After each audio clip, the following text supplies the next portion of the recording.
Hello guys, once again welcome to my YouTube channel CQ science zone. तो सबसे पहले मैं बात करता हूँ आपकी जो बीएससी सेकेंड ईयर की जो क्लासेस चल रही थी ऑर्गेनिक केमिस्ट्री की, उसके अंदर हमारी यूनिट नंबर सेकंड चल रही है अल्कोहल फेनोल ईथर वाली। तो हम उलझे हुए थे किसके अंदर, आपके रिएक्शन के जाल के अंदर उलझे हुए हैं, बहुत खतरनाक तरीके से उलझे हुए हैं। ठीक है, जिसको यह जाल समझ में आ गया उसको समझो ऑर्गेनिक केमिस्ट्री समझ में आ गई। ठीक है, क्योंकि ऑर्गेनिक केमिस्ट्री में रिएक्शन के सिवा कुछ नहीं है। दो चार टॉपिक हैं आपके, वो 2-3 यूनिट के अंदर लास्ट के जो यूनिट है आपके फोर्थ और फाइव है, उसके अंदर जो 3-4 टॉपिक ऐसे हैं जो आपको एग्जाम में नंबर दिला सकते हैं। लेकिन ये रिएक्शन वाले हैं, जिसको याद है वही इसको लिखेगा, बाकी जिसको याद ही नहीं होगा उसके ऑर्गेनिक केमिस्ट्री में नंबर लाना बहुत कठिन है। लेकिन आप उस चीज़ को दिमाग से निकाल दीजिए। आपको सिर्फ पढ़ना क्या है, जो मैं बता रहा हूँ वो सिर्फ वो चीज़ कर लेनी है, बस बहुत ज़्यादा है। ये मान के चलिए एनफ है, यानी कि बहुत ज़्यादा से ज़्यादा है ये जो मैं बता रहा हूँ। आपका जो रिएक्शन वाली जो जाल चल रही थी, रिएक्शन वाली जो सीरीज चल रही थी, वो आपकी खत्म होने वाली है। लास्ट की एक क्लास और लाऊंगा उसके ऊपर, फिर हम आगे की जो यूनिट है उसको स्टार्ट करेंगे। ठीक है, तो शुरुआत करता हूँ आज की सेशन की। थोड़ा कोऑपरेट करना मेरे साथ, आपको थोड़ा सा इससे रिएक्शन वाले जाल में थोड़ा कोऑपरेट करना है, क्योंकि जितना आप इसको ध्यान से समझोगे ना उतना आपको बेटर समझ में आएगा। यानी कि मैं आपको क्लियर समझा या न पाऊँ या न पाऊँ वो आगे की बात है, लेकिन आप अच्छे से देखोगे तो आपको समझ में आ जाएगा।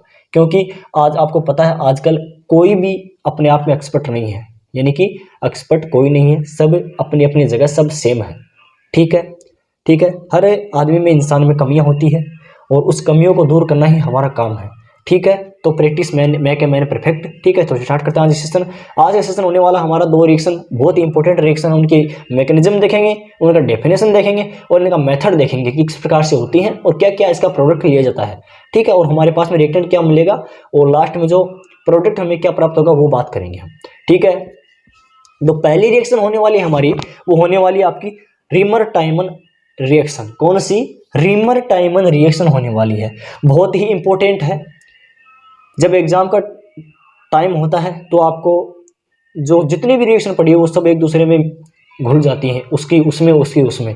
ठीक है, तो उस चीज़ में बचना है आपको, और जो इम्पोर्टेंट जो आपकी रिएक्शन है वही आपको ध्यान में रख लेनी है। ठीक है, ये आपको 11th-12th से पढ़ते आ रहे हैं, इसमें कोई दिक्कत नहीं होनी चाहिए। राइमर या राइमर या कुछ भी बोल सकते हैं, जितना आपको नाम याद है वैसा आप कर लीजिए, नाम में इसमें कोई बाइंडिंग नहीं है। ठीक है, देखिए रीमर टाइमन अभिक्रिया, देखिए आपका फिनोल है, फिनोल की रिएक्शन करवानी है किसकी उपस्थिति में? NaOH और आपका CHCl3 क्लोरोफॉर्म की, इन दोनों को ऐड करके रिएक्शन करानी है। यहाँ पर प्रोटॉन देना है और किस डिग्री सेंटीग्रेड गर्म करेंगे इसको? 60 डिग्री सेंटीग्रेड पर गर्म करेंगे। जैसे इसको 60 डिग्री सेंटीग्रेड पर गर्म करेंगे तो हमारे पास में सेलिसल्डिहाइड प्राप्त होगा। एल्डिहाइड का एक प्रारूप है। यहाँ पर जैसे एल्डिहाइड CHO, ये CHO एल्डिहाइड ग्रुप है।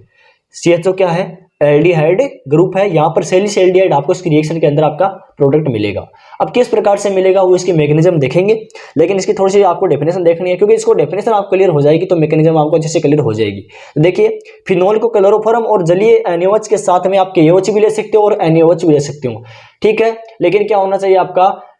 सोडियम पोटेशियम, आपका जो भी आपकी जो लवण वाली है वो आप ले सकते हैं, कोई दिक्कत नहीं। अक्स होता है ना, अक्स, वो ले सकते हैं आप। देखिए फिनोल की क्लोरोफॉर्म और जलीय NaOH के साथ में 60 डिग्री सेंटीग्रेड पर गर्म करने से या फिर करने पर ऑर्थो हाइड्रोक्सी बेंजील्डिहाइड। अब ऑर्थो, ये देखो ऑर्थो, ये कौन सी कंडीशन है? ऑर्थो मेटापेरा।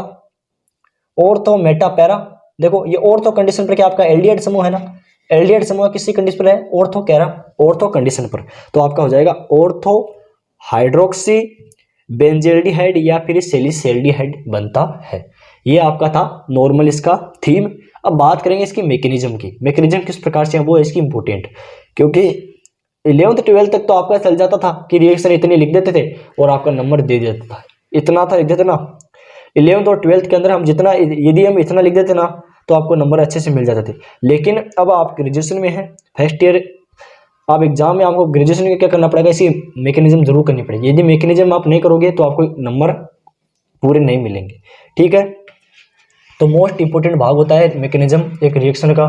तो देखना इसकी मैकेनिज्म किस प्रकार से है, सेम वही काम करना है कि फिनोल क्लोरोफॉर्म और जलीय KOH या फिर NaOH के साथ में गर्म करना है। कितनी डिग्री सेंटीग्रेड पर? 60 डिग्री सेंटीग्रेड पर गर्म करना है। और हमें क्या प्राप्त होगा? ऑर्थो हाइड्रोक्सी बेंजल्डिहाइड या सैलिसैल्डिहाइड प्राप्त होगा। वो चीज हमें ध्यान में रखनी है, ठीक है। तो NaOH को Na+OH, पहले इसको तोड़ेंगे। आपको ये सीधी है, इस पहली स्टेप देखो कि कितनी इजी है, कितनी आसान है। NaOH यहाँ पर सीधा Na+ और OH-, ठीक है। OH- के उपस्थिति में क्लोरोफॉर्म हाइड्रोक्लोरोमेथिल कार्बोनियम बनाता है। अब देखो वो कैसे बनाता है, ट्राइक्लोरोमेथिल कार्बोनियम बनाता है। अब क्या करना आपको? OH- की उपस्थिति में क्लोरोफॉर्म CHCl3, देखो यहाँ पर जो मैं यहाँ पर दे रहा हूँ ना वो आपको नीचे दिखाई दे रहा है।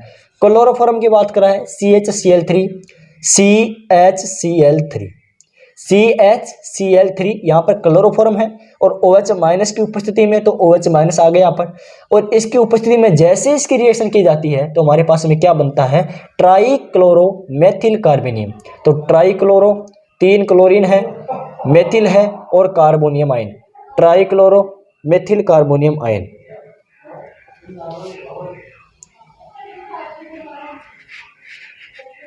अब देखो ये हो गया ट्राइक्लोरोमेथिल कार्बोनियम आयन।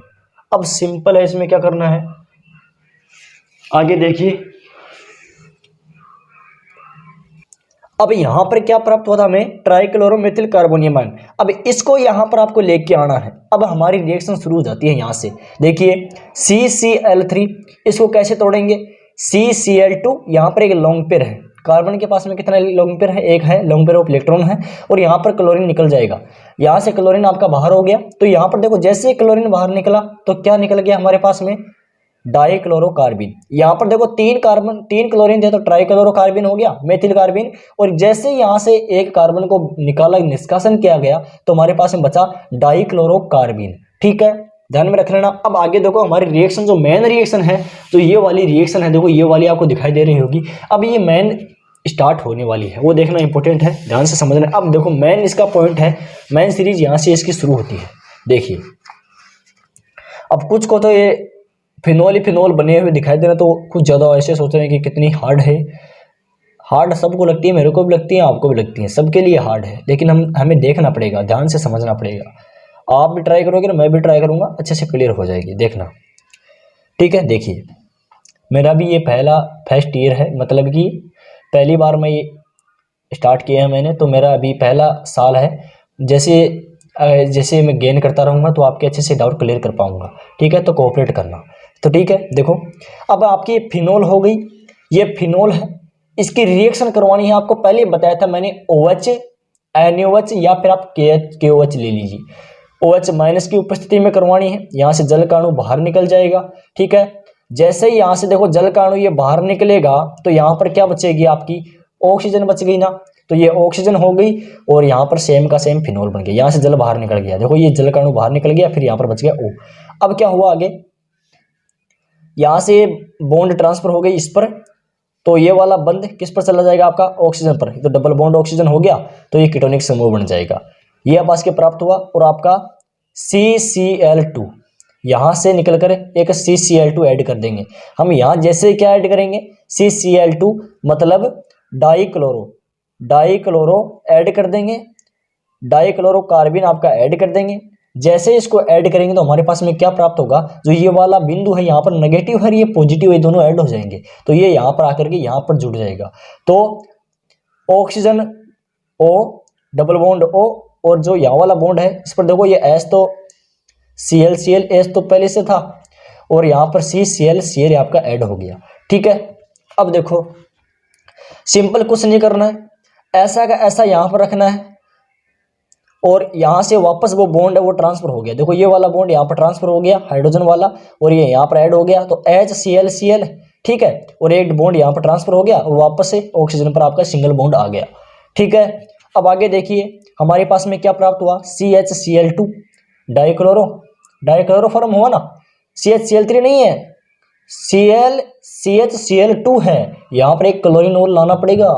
कितना क्लोरीन लाना पड़ेगा? एक और। यहाँ पर देखो एक गायब हो गया है, CHCl2। अब सेम कंडीशन हो गई आपकी, सेम की सेम। अब आगे देखो इसमें क्या हो रहा है,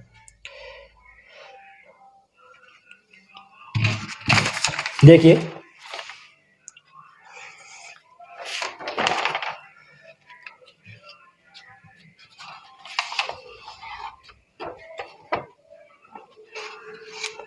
अब देखो इसको आगे, देखो ये रहा, ये थी आपकी सेकंड स्टेप। इसको एकदम जस्ट नीचे लगा के रखूंगा मैं, थर्ड स्टेप, बस लास्ट स्टेप है इसकी, फिर आपको अच्छे से क्लियर हो जाएगी।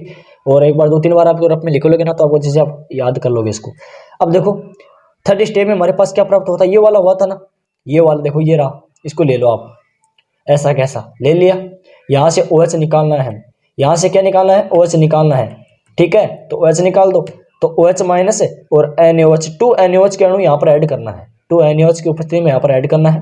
तो क्या हो जाएगा हमारे पास में, ये सेम का सेम, ये सेम की सेम, देखो इधर वाली सेम की सेम है।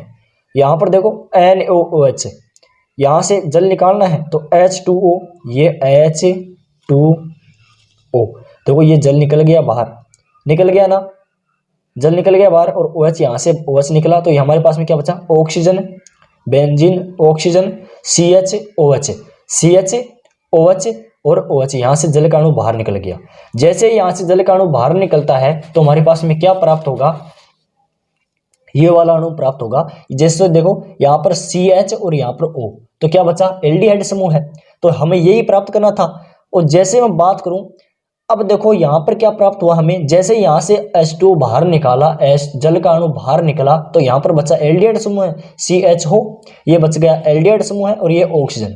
अब इसको फिनॉल बनाने के लिए, बेंजीन फिनॉल बनाने के लिए क्या करना पड़ेगा, हाइड्रोजन देना पड़ेगा। तो क्या करेंगे, इसको एक प्रोटॉन दे देंगे।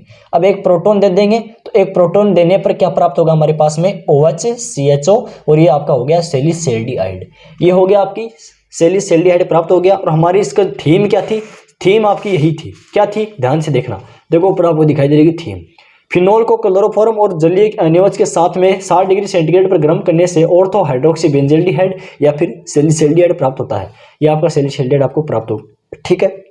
अगली मोस्ट इंपोर्टेंट रिएक्शन होने वाली है, अब आपकी होने वाली है कोल्बे अभिक्रिया। कौन सी अभिक्रिया, कोल्बे अभिक्रिया रिएक्शन, यानी कि कोल्बे रिएक्शन क्या होने वाली है वो देखना।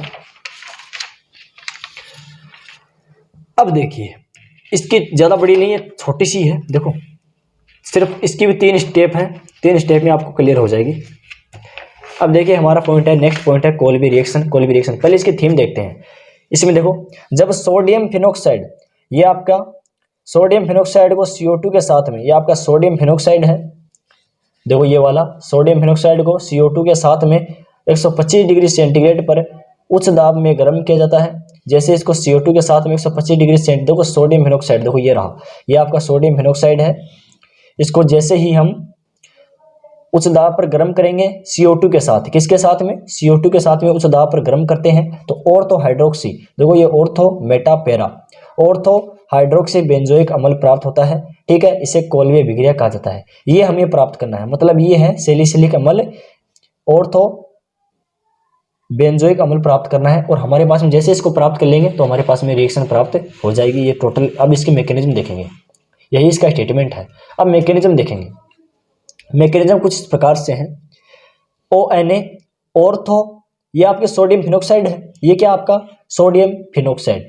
इसकी रिएक्शन किसके करवानी थी हमें, CO2 से और H+ की उपस्थिति में क्या करवाएंगे, तो क्या होगा वहां पर आपका जो Na+ है वो बाहर निकल जाएगा और आपका बचेगा क्या, आपका फिनॉक्साइड, क्या बच गया, फिनॉक्साइड बच गया, और आपका सोडियम Na+ अणु आपका बाहर निकल जाएगा, ठीक है। अब आगे इसमें क्या होता है वो देखना, आगे के स्टेप कुछ इस प्रकार से हैं। सेकंड स्टेप देखना क्या है, देखिए बहुत इंपॉर्टेंट है, ये दोनों रिएक्शन अच्छे से याद कर लेना, इनको एग्जाम में पूछी जाती हैं।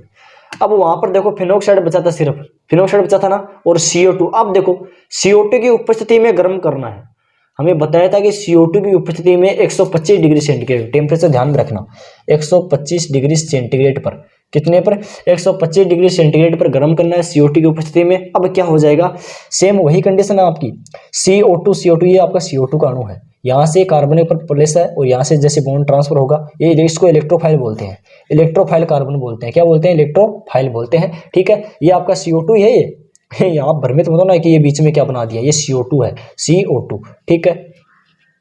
अब देखो, अब CO2 के साथ में जैसे इसको गर्म करते हैं तो ये ऑक्सीजन वाला बॉन्ड है यहाँ पर ट्रांसफर हो जाएगा, और यहाँ वाला जो बॉन्ड है वो आपका हो जाएगा इस कंडीशन पर आपका ट्रांसफर हो जाएगा। तो आगे से आगे इसकी सीरीज चलती रहेगी।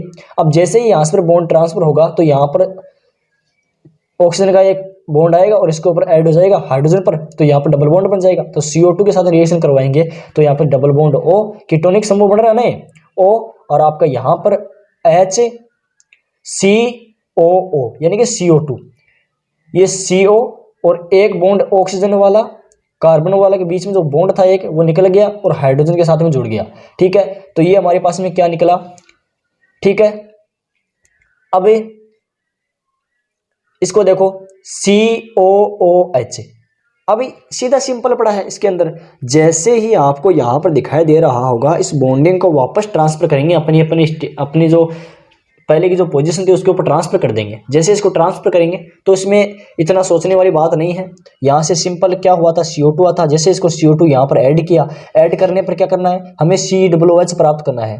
हमें रिएक्शन के अंदर क्या प्राप्त हुआ था, COOH प्राप्त हुआ था, सैलिसिलिक अम्ल प्राप्त हुआ था, बेंजल्डिहाइड, ठीक है, बेंजलिक अम्ल प्राप्त हुआ था।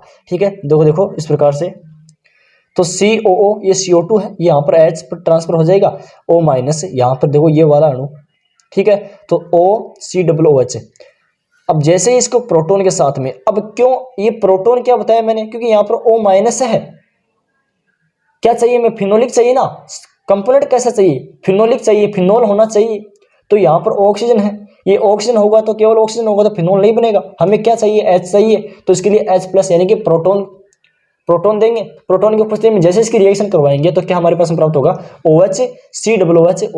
और इसको क्या कहते हैं, आपका सैलिसिलिक अम्ल, यानी कि सैलिसिलिक अम्ल। ये हमारे पास में क्या प्राप्त हुआ, सैलिसिलिक अम्ल। ठीक है, ये थी आपकी कोल्बे रिएक्शन, बहुत इंपॉर्टेंट है। और इसकी थीम भी मैंने क्या बताई थी कि जब सोडियम फिनोक्साइड को CO2 के साथ में 125 डिग्री सेंटीग्रेड पर गर्म किया जाता है, उस दाब पर गर्म किया जाता है, तो ऑर्थो हाइड्रोक्सी बेंजोइक अम्ल प्राप्त होता है। इसे ही कोल्बे विक्रिया कहा जाता है। एक बार इसको वापस देख लीजिए आप रिएक्शन को, बहुत इंपॉर्टेंट एक रिएक्शन है। ठीक है, आई होप अच्छे से आपको क्लियर हो गई होगी। अगर क्लियर नहीं हुई है तो एक बार फिर से रिवाइज करके देख सकते हो, कोई दिक्कत नहीं है। और रफ में जैसे जितनी बार आपको इसको लिखोगे ना, याद हो जाएगी, एग्जाम आपकी नियर है। ठीक है, क्योंकि मेरा थोड़ा सा यहाँ पर जो मैंने स्टार्ट थोड़ा लेट किया था, इससे सिलेबस कवर नहीं हो पा रहा है। ठीक है, जितना हो रहा है मैं करवा रहा हूँ, जो भी इंपॉर्टेंट टॉपिक ताकि आपको एग्जाम में थोड़ा हेल्प मिल सके।